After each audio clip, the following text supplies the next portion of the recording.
उत्तिष्ठत जाग्रत प्राप्य वरान् निबोधत।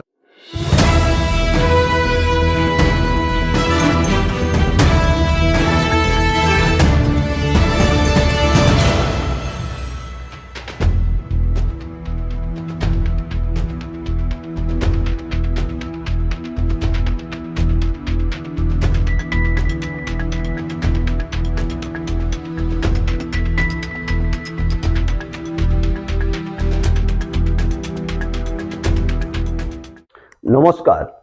নিজের একটি ফেসবুক অ্যাকাউন্ট, তাতে কয়েকটি ধারাবাহিক নিজস্ব মতামত সম্বলিত ভিডিও আপলোড, আর তাতেই আপনাদের অভিমত, অভিনন্দন জ্ঞাপন এর মাধ্যমে সক্রিয় অংশগ্রহণ আমাকে ভীষণভাবে উদ্বুদ্ধ করেছে।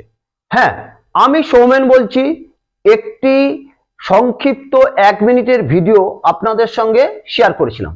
সেখানে আমি বলেছিলাম যে দেশ এবং রাজ্যের আর্থসামাজিক, শিক্ষা, স্বাস্থ্যর মতো বিষয়ভিত্তিক আলোচনা নিয়ে বিবেক বার্তা চ্যানেলের মাধ্যম দিয়ে আপনাদের কাছে আসব। এটাই আমার প্রথম ভিডিও। আপনারা যারা আমার ফেসবুক পেজের পূর্ববর্তী ভিডিওগুলিতে বিভিন্ন মতামত, শুভেচ্ছা জানিয়েছেন এবং যারা আজকের ভিডিও দেখছেন, সেই বড়দের আমার প্রণাম, ছোটদের স্নেহ এবং ভালোবাসা জানাই। আজ 12ই জানুয়ারি, জাতীয় যুব দিবস, স্বামী বিবেকানন্দের জন্মদিন। আমার হৃদয়ের অন্তঃস্থল থেকে স্বামীজির প্রতি আমার বিনম্র শ্রদ্ধা জ্ঞাপন করছি। জননী জন্মভূমিশ্চ স্বর্গাদপি গরীয়সী। স্বাধীনতার প্রাক্কালে জাতি, ধর্ম, বর্ণ ও রাজনীতির ঊর্ধ্বে উঠে যে লক্ষ্য এবং আদর্শ নিয়ে স্বাধীনতা সংগ্রামের পীঠস্থান ছিল এই বাংলা, সেই বাংলার স্বপ্নের উড়ানে এ কোন ঝড়।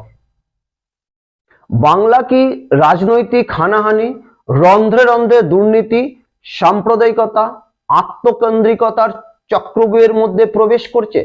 এইটা নিয়ে কি বাঙালি জাতির আলোচনা এবং আত্মসমীক্ষার প্রয়োজন আছে? চলুন এই প্রশ্নের উত্তর আমরা সম্মিলিতভাবে খোঁজার চেষ্টা করি।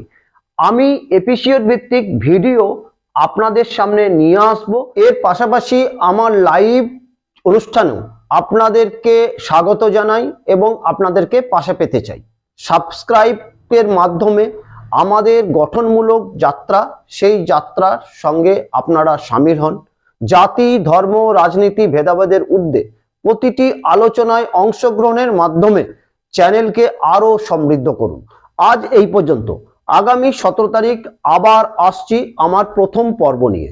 আর হ্যাঁ, 13ই জানুয়ারি রাত 9টায় লাইভে থাকার আমন্ত্রণ জানাচ্ছি। সঙ্গে থাকুন, ভালো থাকুন। সৌমেনের সঙ্গে বিবেক বার্তা।